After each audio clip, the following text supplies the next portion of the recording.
Okay, next you have to click at the resource again, then click at the specs, and then change the path network to worker path, and home is N1, which means not 1, and then the speed is, I want to take it 15, and then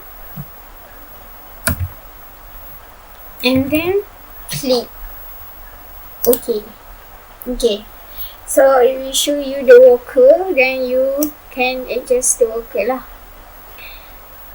That's how you want to create. Okay, next we want to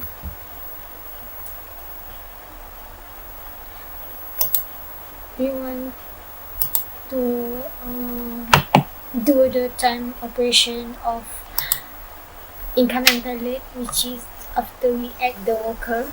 So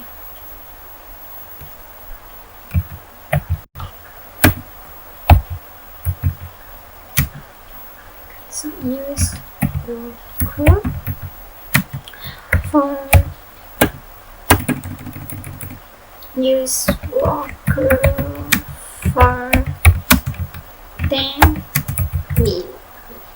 Okay, then as I said, you have to check every time you setting the time operation. Okay, then double click, check, and it's successful. That means the time is logic to the production process.